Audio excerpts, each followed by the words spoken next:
আসসালামু আলাইকুম প্রিয় দর্শক, অন্য মঞ্চের আলাপ চাইতায় আপনাদের সকলকে আমন্ত্রণ জানাচ্ছি। আসসালামু আলাইকুম দর্শক, একটা ইন্টারেস্টিং খবর আছে যে জামিনে বেরিয়ে জুলাই যোদ্ধাদের হুমকি দিচ্ছে আওয়ামী লীগ নেতারা। আচ্ছা, রংপুর থেকে একদম বাই নেম স্টোরি, ওখানকার রিপোর্টারের নাম দিয়ে লেখা হয়েছে, রংপুরে কার্যক্রম নিষিদ্ধ আওয়ামী লীগের নেতাকর্মীদের প্রকাশ্য চলাফেরা ও সক্রিয়তায় শঙ্কায় আছেন জুলাই যোদ্ধা ও শহীদ পরিবারের সদস্যরা। আওয়ামী লীগের এসব নেতাকর্মী জেল থেকে জামিনে বেরিয়ে মামলার বাদী ও সাক্ষীদের দেখে নেওয়ার হুমকি দিচ্ছেন। এতে নিরাপত্তাহীনতায় ভুগছেন এসব পরিবারের সদস্যরা। পুলিশের নিষ্ক্রিয়তায় আরও বেশি উদ্বেগ প্রকাশ করেছেন তারা। অনেকবার বলেছি, আবারও বলি, রাজনৈতিকভাবে আওয়ামী লীগ মাঠে আসলে হুমকি ধুমকি দেওয়া লাগবে না। মানে জাস্ট আওয়ামী লীগ মাঠে আছে, এবং আমি তো বলি যে আওয়ামী লীগ তার যদি সৌভাগ্য হয় এখন মাঠে আসার, তাহলে সে ধ্বংসাত্মক হিংসাত্মক রাজনীতি করবে না। করলে তার প্রবলেম আছে। এটা তার ইমেজও আরো ইমেজ, এমনিতেই তো ইমেজ ফিরে আসেনি। মানুষের কিছু একটা তার নির্যাতনের রূপ দেখে কিছু একটা সেন্টিমেন্ট, ইমোশনালিটি আওয়ামী লীগের দিকে ভিড় করেছে, সেটা ভিন্ন কথা। কিন্তু তার যেই কৃতকর্ম আগের, সেইটার খুব যে কোনো মনে হওয়া যে না আওয়ামী লীগ বোধহয় এখন ভালো হয়ে গেছে, সেটা ভাবার মতন কোনো পদক্ষেপ বা আওয়ামী লীগ হয়তো সুযোগও পাচ্ছে না, সেই সুযোগও তো তারা নাই। যাক, আমি আরো একটা জায়গায় আপনাদের কথা বলবো। শহীদ ও জুলাই যোদ্ধা ও শহীদ পরিবার সূত্রে জানা যায় তারা আওয়ামী লীগ নেতাকর্মীদের বিরুদ্ধে হত্যা সহ বিভিন্ন মামলা করেছেন। লাইনটা দেখেন, আমার দেশেই বলছে যে জুলাই যোদ্ধা ও শহীদ পরিবার সূত্রে জানা যায় তারা আওয়ামী লীগ নেতাকর্মীদের বিরুদ্ধে হত্যা সহ বিভিন্ন মামলা করেছেন। পাশাপাশি পুলিশও বাদী হয়ে রাষ্ট্রদ্রোহ ও নাশকতার মামলা করে। অন্তর্বর্তীকালীন সরকারের সময় এসব মামলায় কিছু আসামিকে গ্রেফতার করা হয়, কিন্তু ত্রয়োদশ সংসদ নির্বাচনের পর দলীয় সরকার গঠিত হওয়ার পর এসব মামলার আসামিদের একের পর এক জামিন দেওয়া হচ্ছে। জামিন পেয়ে আসামিরা বাদী ও সাক্ষীদের দেখে নেওয়ার হুমকি দিচ্ছেন। এই যে বলছে যে জুলাই যোদ্ধারা এবং শহীদ পরিবার, এরা আওয়ামী লীগের বিরুদ্ধে মামলা করেছে এবং পুলিশও রাষ্ট্রদ্রোহ মামলা করেছে। ইউনূস আমলে 1000 মামলার মধ্যে একটা যদি সত্যি মামলা হয়ে থাকে, 999টাই ভুয়া মামলা। আবার কোনো মামলায় তো আসামির সংখ্যা 100, 150, 200, 300, 400, 500-র নিচে না। এই যে পরের তালিকাগুলা, এই তালিকাগুলায় জুলাই যোদ্ধা বলেন, এটা বর্তমান সরকারের ক্ষমতা এসে বলেছে যে এই সময়ে যে ফাউ মামলা হয়েছে, পুলিশ মামলা করেছে এই তথাকথিত জুলাই যোদ্ধা সমন্বয়কদের চাপে।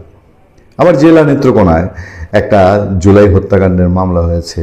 জুলাই মাস পার হওয়ার পরে আরেক জুলাই আসি প্রায় 1 বছর পরে পুলিশকে চাপ দিয়ে, পুলিশের আমাদের যতটুকু খবর সেটা হচ্ছে পুলিশ সুপার রাজি না, থানার ভারপ্রাপ্ত কর্মকর্তা রাজি না, জানে যে এটা একটা আজগুবি ভুয়া মামলা হবে, তারপরেও প্রেশার দিয়ে মামলা হয়েছে জুলাইয়ের অনেক মাস পরে।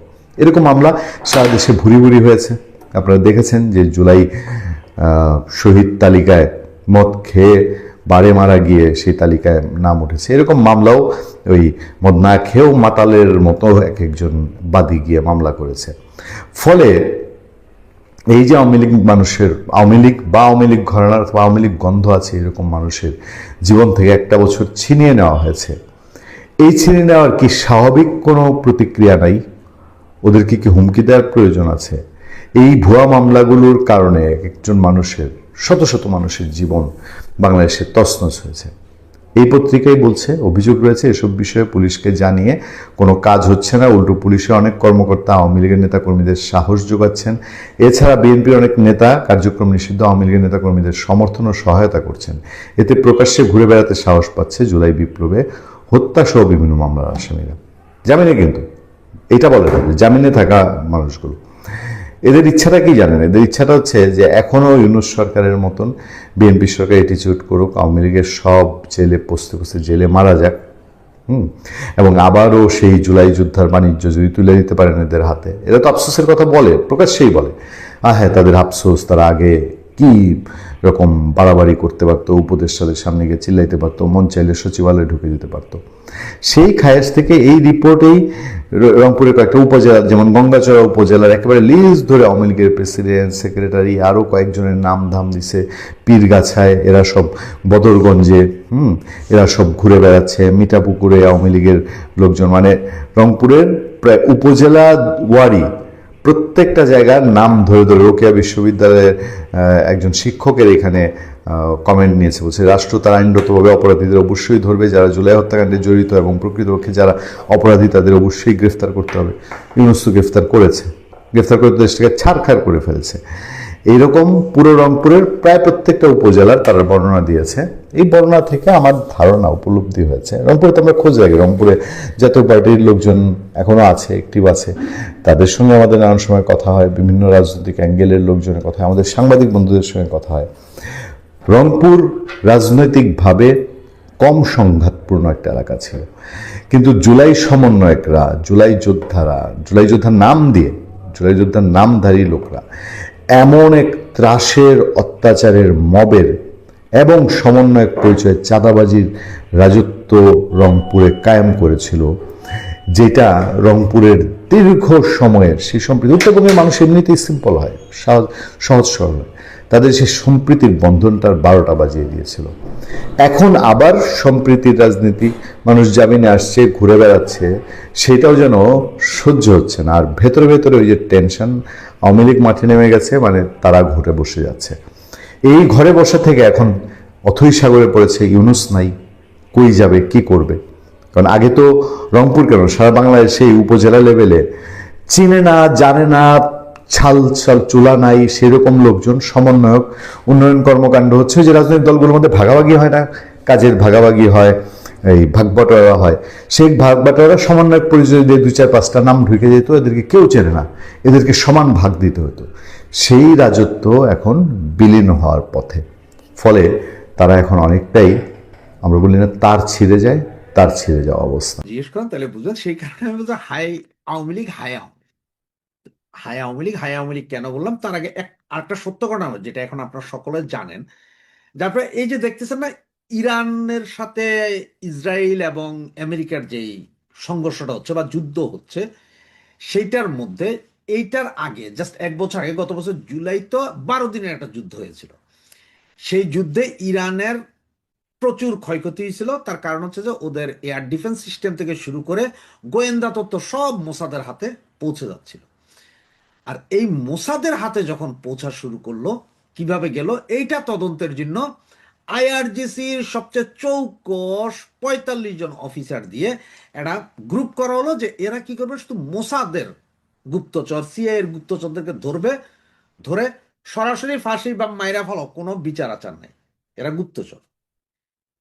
এইটা যখন করলো, এইটা দিয়ে কিছু কিছু ধরা হইলো, আপনারাও দেখছেন, হ্যাঁ ব্যাপক ধরা হইতেছে, মারা হইছে, কিন্তু কেউ আসলে কিছু জানতাম না। এইবার যখন খোমেনি মারা গেল, তখন যে বেরিল কি জানেন, ওই যে মোসাদ আর সিআইএর গুপ্তচর ধরার জন্য যাদের নেওয়া হয়েছিল, যে 45 জন, তার যে প্রধান ছিলেন, উনি আবার মোসাদের গুপ্তচর। উনি প্রায় 30 বছর ইরান সরকারের পা কেমন চাটছেন, যে ইরান সরকারও বুঝতে পারেনি, তারাই বানাই দিছে মোসাদের গুপ্তচর ধরা প্রধান। এবং উনি নিজেই মোসাদের অরিজিনাল গুপ্তচর, উনি বলে দিছেন যে কে কোথায় আছে, মেরে দিছে, শেষ।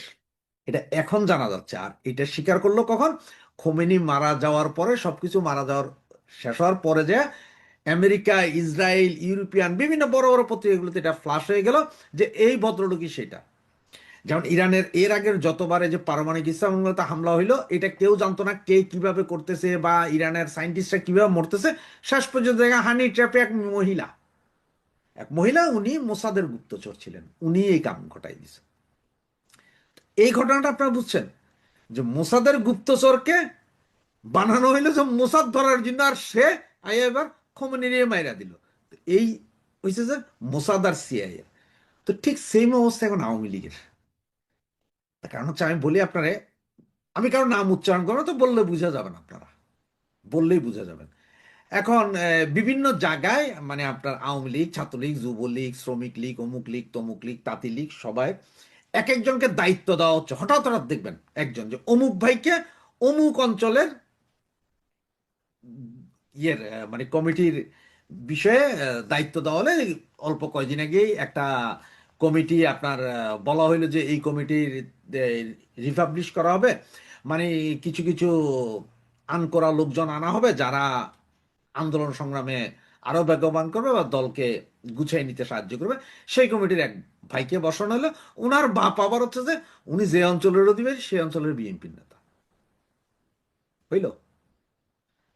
ছেলে বিশাল আওয়ামী লীগ নেতা, আওয়ামী লীগ পুনর্গঠনের কাজে জান দিচ্ছেন, আর ওনার বাবা কোথায় আছেন? বিএনপি নেতা। ঠিক এভাবে পাবেন কিছু এমপি আছেন যারা ব্যাপক নেতা, এমপি পর্যন্ত হয়েছেন, ওনাদের ভাইরা বড় বড় বিএনপি নেতা। কিছু কমিশনার পাবেন, আরো এরকম বহু পাবেন যাদের পরিবারের মধ্যে মিনিমাম বাপ ভাই জামাত বা বিএনপি করে, আর ওনারা আওয়ামী লীগ করে। আওয়ামী লীগ এদেরকে দিয়ে আবার পুনর্গঠন। এখন আমার একটা প্রশ্ন, বলেন, ওই যে একটু আগে যে বললাম ইরানের ওই মোসাদের সেই লোকের কথা, যিনি মোসাদেরই লোক, তিনি কি আসলে কি ইরানের এই মোসাদের পক্ষে বা আমেরিকার পক্ষে যারা কাজ করছে তাদের সবাইকে মারছিল, নাকি আয়ু আসার জন্য 2-4 জন বেহুদা মরছিল, আর ঠিক ওদের কার্যক্রম আইসা খোমেনি নিয়ে মারলো? তো ঠিক সেম অবস্থা এখন আওয়ামী লীগের। আপনি বুঝেন যে যেই ব্যক্তিগুলার পরিবার, বাপ ভাই মা তারা বিএনপি জামাত করে, তাদের সন্তান তাদের পুত্ররা আইসা যখন আওয়ামী লীগ পুনর্গঠনে লাগবে, তখন সেও তো চাইবে যে 10-12 জন গুপ্ত বিএনপি জামাত করে এরকম লোক আমি রাখি, যাতে অদূর ভবিষ্যতে কোনো ঘটনা ঘটলেই আমার বাইচা যাইতে পারে, ওরা আমার বাঁচাই দিবে। ঠিক নয় কি? সাদেক কাইমদেরকে যারা ঢুকাইছে আওয়ামী লীগের যেসব লোক, যেসব ভাইয়েরা সাদেক কাইমদের, তাদের অবস্থাটা দেখেন, বহাল তবিয়ত আছে, কোনো সমস্যা নেই। ওনারা কিন্তু বেঁচে আছে, ওনাদের কোনো সমস্যা নেই। এই জন্য আমি যে বলি যে সবই খারাপ, না না না, লক্ষ কোটি ভালো লোক আছে। যেমন তৃণমূলের যেসব কর্মী ভাইয়েরা আছে, আমার ভাই বোনরা আছে যারা এখনো বিভিন্ন জায়গায় মিছিল মিটিং এই ফেসবুক লেখালেখি সব করছেন, তাদের মধ্যে এই 2 নম্বরিটা নেই। 2 নম্বরটা খুব হাই লেভেল নেতাদের ভিতরে। তা আওয়ামী লীগ এখনো ওগুলোরই চিহ্নিত করতে পারে নাই। যে আওয়ামী লীগ কেন এইটা বলতে পারে না যে এই নেতার মধ্যে এই কারাপশন আছে, এই নেতার বাপ অমুক, এই নেতার ভাই অমুক, এগুলোর একটু সাইড করো, এটা করতে পারে না। বরঞ্চ ওদেরকে আবার নতুন দায়িত্ব দেওয়া হচ্ছে, এই অঞ্চলের কমিটি গঠন করো, এই অঞ্চলে এই করো, যার কারণে আসলে কোনো কিছুই হচ্ছে না। এখন অনেকে আর বলতে পারে ভাই ওই অমুক ভাইয়ের বাপ বিএনপি করে, অমুক ভাইয়ের ভাই বিএনপি করে, তাতে কি? ওনারা তো আমাদের পয়সা দিচ্ছে কিছু, ওনারা তো আমাদের ছেলে পেলেরে দিচ্ছে, ওনারা তো অমুকের নিয়েছে, যে মানে কষ্টে আছে ওনার পড়ালেখার দায়িত্ব নিয়েছে, অমুক ছাত্রলীগের ভাই মারা গেছে ওনার স্ত্রীর দায়িত্ব নিয়েছে। ভাই এগুলো সব আইওয়াস। ওই যে আবারও বলি, ওই ইরানের কথাটা চিন্তা করেন, যেই মোসাদের লোককে আইআরজিসির প্রধান বানান দেওয়া হইল, যার নেতৃত্বে মোসাদ ধরবে, সেই বেটাই মোসাদের এজেন্ট। তো হে হয়তো 2-4-5 জন ধরাই দিছে আর কি, যে এগুলো ছোটখাটো আছে, এগুলো ধরাই দাও, এগুলো ফিনিশ করো, কিন্তু বাকি সিস্টেম তো বাইচা যাবে। এই অবস্থা। এখন আওয়ামী লীগের নেতারা বুঝতেছি কিনা জানি না, আমি বলবো না যে ওনারা বুঝে না, না ভাই, আমার চেয়ে বহু বুদ্ধিমান, ওনারা বুঝে। ওনারা জানে না যে আওয়ামী লীগের এখনকার যে ম্যাচটা বা এখনকার যে অবস্থানটা, এটা একরকম টেস্ট ক্রিকেট, এটা টি-20 ম্যাচ না। টি-20 ম্যাচ তো দেখছেন 20 ওভার বল করবে, ধাই ধাই মারতাছে। এর আগে ছিল ওয়ানডে ম্যাচ, টি-20 অল্প কয়দিন, এর আগে ছিল ওয়ানডে ম্যাচ, 50 ওভারের ম্যাচ, 35 ওভার পর্যন্ত ঠুকাইতো। এর পরের 15 ওভার 5 ওভার পর্যন্ত মিডিয়াম রেঞ্জে মারতো, লাস্ট 10 ওভার উড়াইয়া মারতো। One day match. আরেকটা ছিল হচ্ছে টেস্ট ম্যাচ। টেস্ট ম্যাচটা অবশ্য এখন খুব একটা দেখা যায় না। এক সময় দেখতাম ব্রায়ান লারা খেলতো টেস্ট ম্যাচ। 5 দিনের ম্যাচ, ঠুকাইতেই আছে, ঠুকাইতেই আছে, ঠুকাইতেই আছে। হায় রে অবস্থা, মানে এরা সারা দিনে মিলে ঠুকাইয়া 20 রান তুলতো না। তা আওয়ামী লীগের জন্য এই মুহূর্তে হচ্ছে যে সেই টেস্ট ম্যাচের খেলা, এটা বুঝেন কিনা জানি না। কারণ হচ্ছে আপনার কেউ যদি মনে করেন যে আওয়ামী লীগের নিষেধাজ্ঞা তুলে দিলে আপনার শক্তি, না রে ভাই। আমার কি মনে হয় জানেন, যে নিষেধাজ্ঞা তুলবে কি, যেই আইন আপনার সংশোধন করে নিষেধাজ্ঞা দেওয়া হয়েছে, সেই আইনটা যদি সংসদে পাশ না, অটোমেটিক নিষেধাজ্ঞা তুলে দিবে। তো নিষেধাজ্ঞা তুলে দিলে হবে কি, আপনাদের কি লগে লগে কি বলে দিবে যে আপনাদের বিরুদ্ধে যা মামলা করেছে সব খারিজ, আপনারা ফ্রিলি শার্টের কলার উড়াইয়া যাবেন, যেটা ইউনূস সাহেবের ব্যাপারে করছেন, যেটা এই যে 24 আগস্টের 21 আগস্টের গ্রেনেড হামলার মামলা, ওইরকম হবে না। যদি আপনারা বুঝে থাকেন এটা ভুল, তাহলে আমাদের অবস্থাটা কি? এখনো নিষেধাজ্ঞার মধ্যে যে অবস্থা, নিষেধাজ্ঞা উঠে গেল সেম অবস্থা। আমাদের অবস্থা কিন্তু পরিবর্তন হবে না। মিছিল করবেন, মিটিং করবেন, ধরবেন, মারবেন, গিরাইব, এটাই তো। তো এটা টেস্ট ম্যাচের মতো, যে আপনার ওই ক্যাটস অ্যান্ড মাউস, ইঁদুর বিড়ালের খেলার মতো। আমরা এদিকে মিছিল করবো, ওরা এদিকে আটকাবে, আমরা আবার পাল্টা মিছিল করবো, এদিকে আটকাবে, এই খেলাটা চলবে। কিন্তু আমরা জনগণের সাথে সম্পৃক্ততা বাড়াইতে হবে, পাবলিক নামতে হবে রাস্তায়, দুঃশাসনের বিরুদ্ধে নামতে হবে। এখন আপনারা মনে করতেন না আমাদের নিষেধাজ্ঞা তুলে নিলেন আমরা পরের দিন ক্ষমতা, কেন ভাই? আমেরিকা তো আপনাদের এখন হেল্প করো না, কারণ আমেরিকার যা যা পাওয়ার সব মাইনা নিয়ে আসছে। ভারত, ভারতের যেটা চাওয়ার যদি ভারতের বিপক্ষে না করে, তাহলে ভারত এখন বিএনপি এলো ক্ষমতায় না আওয়ামী লীগ এলো ক্ষমতায়, সেটার কোনো দরকার নেই। হ্যাঁ, ভারতকে থ্যাঙ্কস দিতে পারেন, আমাদের নেত্রীকে নিয়ে বাঁচাইছে ওইখানে রেখা, ভারতে রেখা। আমাদের হাজার দশেক নেতাকর্মী ওখানে আছেন, ওদের বাঁচায় রাখছে এইটার জন্য। কিন্তু ভারতেরা এত দায় পড়ে না যে আইনে আপনাদের ক্ষমতায় বসে, কি কারণে? আপনাদের কাছ থেকে যা পাইতেছে তা যদি বিএনপি দেয় তাহলে সমস্যা কি? কোনো সমস্যা তো নেই। তো এই যে টেস্ট ম্যাচ হচ্ছে, এইটা আসলে বুঝার মতন সক্ষমতা আওয়ামী লীগের আছে কিনা সেটা বুঝতে হবে। আর ওই সমস্ত নেতাদেরকে একটু সাইড করেন, যাদের পরিবারে ওই যে বাপ ভাই, অনেকে বলবে যে ভাই আমার বাবার সাথে সম্পর্ক নাই, আমার ভাইদের সাথে সম্পর্ক নাই, কিন্তু একই পাতে খায়, একই বিল্ডিং এ থাকে, একই নাস্তা করে, একই কমান্ড মানে, এরপরও এখন বললো যে নাই। তো এরা দিয়া পুনর্গঠন কইরা কোনো গঠনই হবে না, বরঞ্চ যে অবস্থা এখন আছে তার চাইতে আরো খারাপ হইতে পারে, 10 বছর 15 বছরের অপেক্ষা হইতে পারে। আপনারা জানেন পিন্টু সাহেব, সাম্প্রতিক আব্দুল সালাম পিন্টু অথবা আব্দুল সালাম সাহেব, যিনি বর্তমানে ঢাকার মেয়রের দায়িত্বে আছেন, অ্যাডমিনিস্ট্রেটর হিসেবে আছেন, পলিটিক্যাল অ্যাডমিনিস্ট্রেটর। এর আগে তিনি জাতীয় পার্টির বড় নেতা ছিলেন, বিএনপির বড় নেতা ছিলেন, এবং বর্তমানে তিনি ঢাকার মেয়রের দায়িত্ব পেয়েছেন। অর্থাৎ আগামীতে নির্বাচন হলে তিনি মেয়র হিসেবে নির্বাচন করবেন, সেটাই কিন্তু ইঙ্গিত আমরা বুঝলাম।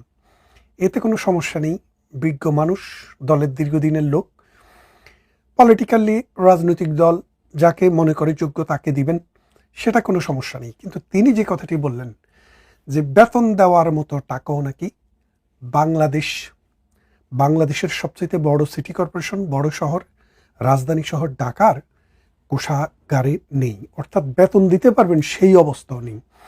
এই যে ঢাকা সিটি কর্পোরেশনকে দেউলিয়া করে গেল, এর আগে যিনি অ্যাডমিনিস্ট্রেটর তিনি যেটা বলছেন যে 1450 কোটি টাকা তারা 14,050 কোটি টাকা তারা রেখে গিয়েছেন। আর নাসিরুদ্দিন সাহেব বললেন, আব্দুল সালাম সাহেব বললেন যে মাত্র 25 কোটি টাকা রেখে গেছেন। তা এখন এই যে পার্থক্যটা কেন, টাকা আসলে কোথায় গেল, এটা একটু খতিয়ে দেখা দরকার। এখন সবচেয়ে বড় যে জিনিসটা হয়েছে, বাংলাদেশকে শাসন করবে একটি রাজনৈতিক দল, একটি রাজনৈতিক শক্তি। শুধু বাংলাদেশকে নয়, পৃথিবীর সমস্ত দেশে সমাজতন্ত্র, রাজতন্ত্র, গণতন্ত্র, স্বৈরতন্ত্র, আপনি যেই তন্ত্রই বলেন, সমস্ত তন্ত্রের মূল কথাই হলো তারা একটা রাজনৈতিক দলের আবরণে কিন্তু রাষ্ট্র পরিচালনা করে। এর কারণটা হচ্ছে রাষ্ট্র হচ্ছে একটা পলিটিক্যাল অর্গানাইজেশন। এই পলিটিক্যাল অর্গানাইজেশনে যদি কোনো রাজনীতিবিদ না থাকে, রাজনীতিবিদের কোনো ব্যবস্থা না থাকে, তাহলে সেটা ফাংশনিং করতে পারে না, কোথাও করেনি। যেমন মনে করেন মসজিদের যিনি ইমাম হবেন, ওয়াজ করবেন, তার অবশ্যই ইসলামিক জ্ঞান থাকতে হবে। অর্থাৎ তিনি যে লাইন থেকেই আসেন, তিনি মসজিদ হলে প্রথমত মুসলিম হতে হবে, দ্বিতীয়ত তিনি ইসলামিক জ্ঞান সম্পন্ন হতে হবে। তাহলেই তিনি কিন্তু নামাজ পড়াতে পারবেন, ওয়াজ করতে পারবেন, ইসলামিক ওয়াজ। তা না হলে তার কথা কেউ শুনবে না। একজন ভিন্ন ধর্মী মানুষ ইসলাম সম্পর্কে বয়ান দিবে আর মানুষ চোখের জল পেলে সেটাকে মেনে নিবে, সেটা ভাবা যায় না। তো ঠিক তেমনি পৃথিবীর যে কোনো দেশ লং রানে শাসন করবে রাজনীতিবিদেরা। রাজনীতিবিদদের দোষ থাকবে, রাজনীতিবিদদের গুণ থাকবে, রাজনীতিবিদ আসবে, রাজনীতিবিদ যাবে, কিন্তু রাষ্ট্র তার জায়গায় থাকবে। এটাকে রাজনীতি দিয়েই মোকাবেলা করতে হবে। কিন্তু গেলবারে কি হলো যে ডক্টর ইউনূস যখন ক্ষমতায় আসলেন তিনি মনে করলেন যে তিনি দেশের মালিক হয়ে গেছেন। সকালে এবং বিকেলে রাজনীতির সাথে সম্পর্ক নেই, কাছাকাছিও নেই, সেই রকম লোক দিয়ে রাষ্ট্র পরিচালনার চেষ্টা করলেন। তারা দেশটাকে লুটে পুটে খেয়ে, এই যে মনে করেন আমেরিকার থেকে মোসা আলী রিয়াজকে নিয়ে এসছে, এই মোসা আলী রিয়াজকে এনে সংবিধান সংশোধন এবং সংবিধান সংস্কার বা নতুন সংবিধান প্রণয়ন অথবা এবং গণভোট নামে যেই তামাশাটা বাঙালি জাতি দেখলো গত 15-16 মাস জুড়ে, এখন দেখা যাচ্ছে সেটা স্ক্র্যাপ, অর্থাৎ সেটার কোনো ভ্যালু আইনত নেই, জনগণের কাছে নেই, এবং হিস্ট্রিক্যালিও এটার কোনো ভ্যালু কখনো থাকবে না। আপনারা জানেন সাম্প্রতিক সময়ে কোর্টে এটা চ্যালেঞ্জ হয়েছে। কোর্টে যখন কোনো বিষয় চ্যালেঞ্জ হয়, কোর্ট প্রাইমারিলি দুইটা জিনিস দেখে। প্রথমত দেখে যে প্রসিডিউরালি এটা রাইট আছে কিনা, অর্থাৎ একটা সাংবিধানিক ইস্যু এখানে জড়িত আছে কিনা। যদি সেটা থাকে তাহলে তারা প্রথমত এই রিটটি গ্রহণ করে। গ্রহণ করার পরে তারা প্রাইমারিলি প্রাইমা ফেসি আছে কিনা সেটা দেখে। সেটা দেখার পরে যদি মনে হয় যে প্রাইমা ফেসি কোনো কেস এখানে নাই, তখন সামারিলি এটাকে রিজেক্ট করে দেয়। আর যদি দেখে যে না, এটাতে প্রাইমা ফেসি বিষয় আছে, কনস্টিটিউশনের লঙ্ঘন হওয়ার বিষয় এখানে আসলেই আছে, তখন তারা গভর্নমেন্টের বরাবরে, গভর্নমেন্টের এগেনস্টে রুল জারি করে, অর্থাৎ কারণ দর্শাও, শো কজ, এবং গভর্নমেন্টকে একটা সময় দেওয়া হয়।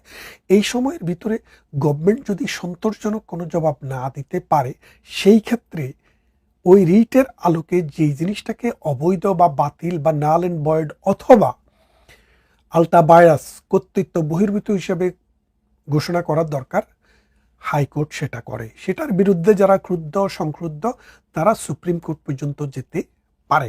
এখন বর্তমানে আমরা দেখেছেন যে সবাই বলেছে যে গণভোট করে এবং সংবিধান সংশোধনের শপথ নেওয়ার জন্য আদেশ দিয়ে প্রেসিডেন্ট যে বিধিটি জারি করেছেন সেটি নাল অ্যান্ড ভয়েডের জন্য সুপ্রিম কোর্টে একদল লয়ার গিয়েছেন এবং সুপ্রিম কোর্ট সরকারের বিরুদ্ধে অলরেডি শোকজ দিয়েছে। আলটিমেটলি যারা সাধারণত অল্প বোঝে তারাও জানে যে এটা সংবিধানের সাথে সাংঘর্ষিক। এখন কেউ কেউ বলছে জুলাই আন্দোলন যেহেতু একটা বিশেষ আন্দোলন, সেই আন্দোলনের স্পিরিট হিসেবে এটা থাকা দরকার। কিন্তু ভাই, আন্দোলনের স্পিরিটের শপথ তো আপনারা নেননি। আপনি ডক্টর ইউনূসের শপথটি দেখেন, উনি সংবিধানকে সমুন্নত রাখার শপথ নিয়েছিলেন এবং সংবিধানকে সমুন্নত রাখার শপথ নিয়ে ডক্টর ইউনূস, ডক্টর আসিফ নজরুল গংরা সংবিধানকে ভুলুণ্ঠিত করেছে এবং এই সংবিধানকেই রেপ করেছে। এখন এর জন্য এদের বিচার এই জমিনে হতে হবে, টুডে অর টুমরো। দ্বিতীয় কথাটি হলো, আমি যেটি দিয়ে শুরু করেছিলাম যে অর্থনীতি, বাংলাদেশের অর্থনীতিকে যেখানে মনে করেন যে সরকার যারা চালাবেন লং টার্ম, তারা নীতি নির্ধারণী সিদ্ধান্ত নেবেন, সিদ্ধান্ত নিয়ে কার কাছ থেকে বিমান কিনবেন, কার কাছ থেকে সেতু তৈরি করার জন্য জিনিসপত্র কিনবেন, কার কাছ থেকে লোন নেবেন, বাংলাদেশের কাকে কি দিবেন না দিবেন সেটা তারা নির্ধারণ করবে। কিন্তু যারা উড়ে এসে জুড়ে বসেছে, যারা নিজেকে জীবনে একবার ওই ক্ষমতার স্বাদ পাওয়ার জন্য বসেছে, তারা যখন বিমান কেনার জন্য, বিদেশি রাষ্ট্রের সাথে চুক্তি করার জন্য, বন্দর দিয়ে দেওয়ার জন্য, করিডোর দিয়ে দেওয়ার জন্য চেষ্টা করে, তখন বুঝতে হবে তাদের ভেতরে, তাদের মাথায় আসলে সত্যিকার অর্থে কোনো বুথ চেপেছে। সেই বুথ এখন বাংলাদেশের অর্থনীতিকে শূন্য করে দিয়েছে। ডক্টর ইউনূসের 17 মাস সময়ে পৃথিবীর কোনো দেশটি থেকে একটি পয়সাও বিনিয়োগ আসেনি। লক্ষ লক্ষ ফ্যাক্টরি বন্ধ হয়ে গিয়েছে, অসংখ্য লক্ষ লক্ষ ফ্যাক্টরির শ্রমিকের কাজ চলে গিয়েছে। লক্ষ লক্ষ ফ্যাক্টরি বন্ধ হয়নি, আসলে আমাদের লক্ষ লক্ষ ফ্যাক্টরি নাইও। হাজার হাজার শ্রমিক, লক্ষ লক্ষ শ্রমিক ফ্যাক্টরিতে কাজ করে, তাদের অসংখ্য মানুষের চাকরি চলে গেছে। প্রাইভেট উদ্যোগে, অর্থাৎ ব্যক্তিগত উদ্যোগে যে শিল্প প্রতিষ্ঠান গড়ে উঠে অথবা নতুন করে কোনো কর্মসংস্থান সৃষ্টি হয়, এই 17 মাসে সেটিও হওয়ার সুযোগ হয়নি। উপরন্ত বাংলাদেশের যে রুল অফ ল, অর্থাৎ আইনের শাসন, 53 বছরের যেটুক তৈরি হয়েছিল সেটুককেও তারা মব নামের তাদের কথিত এই পেশার গ্রুপ দিয়ে ধ্বংস করে দিয়েছে। সুপ্রিম কোর্টের জাস্টিসরা বলতে শুনেছি, পত্রিকায় এসছে যে আমরা ভয় পাচ্ছি। ডিস্ট্রিক্ট ম্যাজিস্ট্রেট, তারপরে জুডিশিয়াল ম্যাজিস্ট্রেট, তারা বলছেন আমরা ভয় পাচ্ছি, যার জন্য আমরা কোনো রুল দিতে পারছি না। লক্ষ লক্ষ মানুষের নামে গায়েবী মামলা, মিথ্যা মামলা দিয়ে হয়রানিমূলকভাবে ঘুষ আদায় করা হচ্ছিল। তো এইরকম অবস্থায় বর্তমান প্রধানমন্ত্রী তারেক রহমান ক্ষমতায় এসছেন। তো ক্ষমতা আসার পরে জনগণের যে আকাঙ্ক্ষা, জনগণের যে আশা, সেটা পূরণ এখন তিনি করতে চাইবেন। কিন্তু কি দিয়ে পূরণ করবেন? আমাদের যে বিদেশে যে আমাদের গার্মেন্টস ম্যানুফ্যাকচারিং যায় আমেরিকার সাথে নানান ঝামেলায়, আমাদের যে যে গার্মেন্টস থেকে যে প্রোডাকশন আসবে সেটাও খুব খারাপ অবস্থায় আছে।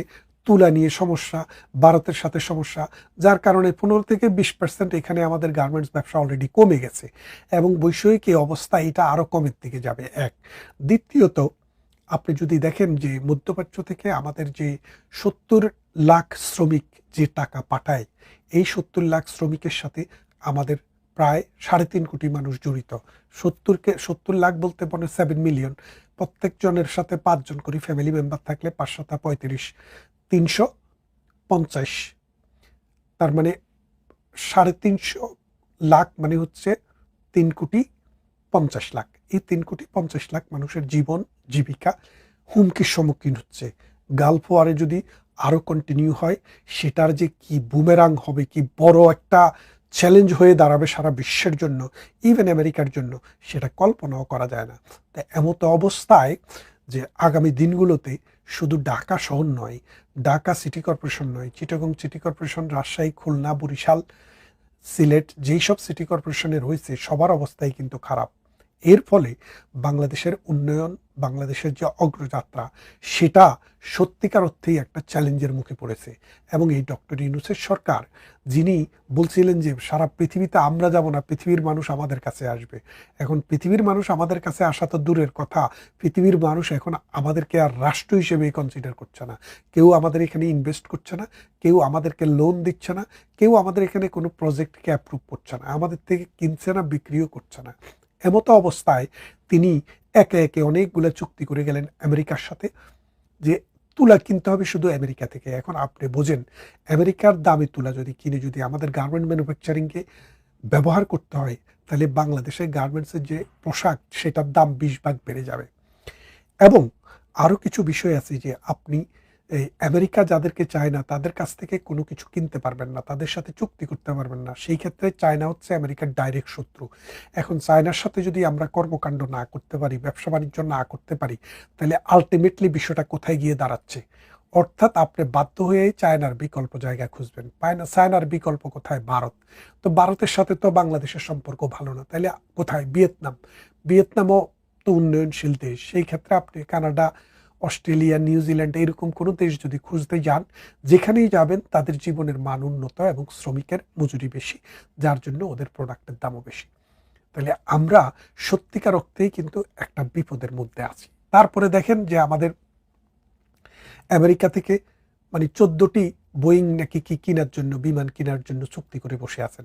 এই যে 14টি বিমান কেনার মতো অর্থনৈতিক অবস্থা বাংলাদেশের এই মুহূর্তে আছে কিনা, যদি না থাকে সেই টাকা কে দিবে, সেই টাকার সুদ কারা দিবে, এবং সেই টাকা এই চুক্তি করার জন্য কত টাকা ঘুষ লেনদেন হয়েছে সেটাও একটু ভেবে দেখা দরকার। ঢাকা সিটি কর্পোরেশনে একদিকে টাকা নেই, আরেকদিকে 14,000 কোটি টাকার কাজের অর্ডার দিয়ে বসে আছেন, কার্য আদেশ দিয়ে বসে আছেন। এই টাকা কোত্থেকে আসবে? এই কার্য আদেশ দেওয়ার পিছনে, এক একটা কার্য আদেশের পিছনে কোটি কোটি টাকা ঘুষ গ্রহণ করা হয়েছে। এখন এই অবস্থায় দেশ, সমাজ, রাষ্ট্র কোথায় যাবে এবং এই সমাজকে, এই রাষ্ট্রকে আমরা কিভাবে রক্ষা করব, সেটা একটা বড় প্রশ্ন। বিএনপি সরকার দীর্ঘ 17 বছর পর বিএনপি ক্ষমতায় এসছে, একটা রাজনৈতিক দলের সরকার। এখন সমস্ত বোঝা গিয়ে তাদের উপরে পড়েছে, কারণ বাংলাদেশ শেখ হাসিনা যখন ছিল উন্নয়নের গতিতে ছিল, এবং বাংলাদেশ উন্নয়নশীল শুধু নয়, এটা মধ্য আয়ের দেশে পরিণত হয়েছিল। এখন আমাদেরকে আবার ওই নিম্ন আয়ের দেশে রূপান্তর হতে হবে। এই অবস্থায় আমরা সত্যিকারে দেখতে হবে যে ভবিষ্যতে এই রকম কোনো জঙ্গি সরকার, এই রকমের কোনো অনির্বাচিত সরকার যেন আমাদের দেশে আর না আসতে পারে। আপনি দেখেন শেখ হাসিনা যে কথা বলেছিল যে তত্ত্বাবধায়ক সরকার ব্যবস্থার নামে এই রকম মঈনুদ্দিন, ফখরুদ্দিনেরা যেভাবে 2 বছরের জন্য ঢুকে গিয়েছিল, ভবিষ্যতে আরও কেউ 2-4 বছরের জন্য ঢুকে যেতে পারে। তার কথাটা দার্শনিক দিক থেকে যদি চিন্তা করে দেখেন, তাহলে আপনারা বুঝবেন যে সত্যিকার অর্থেই বাংলাদেশে প্রধানমন্ত্রী শেখ হাসিনা যে কথাটি ভেবেছিলেন সেটাই কিন্তু ঘটেছে। যদি আমরা সবাই, রাজনৈতিক দলসমূহ যদি একভাবে যদি এই বিষয়টাকে গ্রহণ করতাম তাহলে 14 সালের নির্বাচন বিএনপি বর্জন করতো না। বিএনপি বর্জন না করলে 14 সালে ক্ষমতায় না যেতে পারলেও 18 সালে ক্ষমতায় যাওয়া সম্ভব ছিল। 18 সালে ক্ষমতায় গেলে এবং পট পরিবর্তন হলে বাংলাদেশের রাজনৈতিক আকাশে যে দুরবস্থা সেটা কখনো তৈরি হতো না। এই জিনিসগুলোকে আমরা আসলে বৈজ্ঞানিক ইস্যু নয়, এটা হচ্ছে দার্শনিক তথ্য, এটা হচ্ছে রাজনৈতিক তথ্য, বাস্তব তথ্য। এই তথ্যগুলোকে আমরা গ্রহণ না করে ইগো ধরে বসে থেকে রাজনীতিকেই শুধু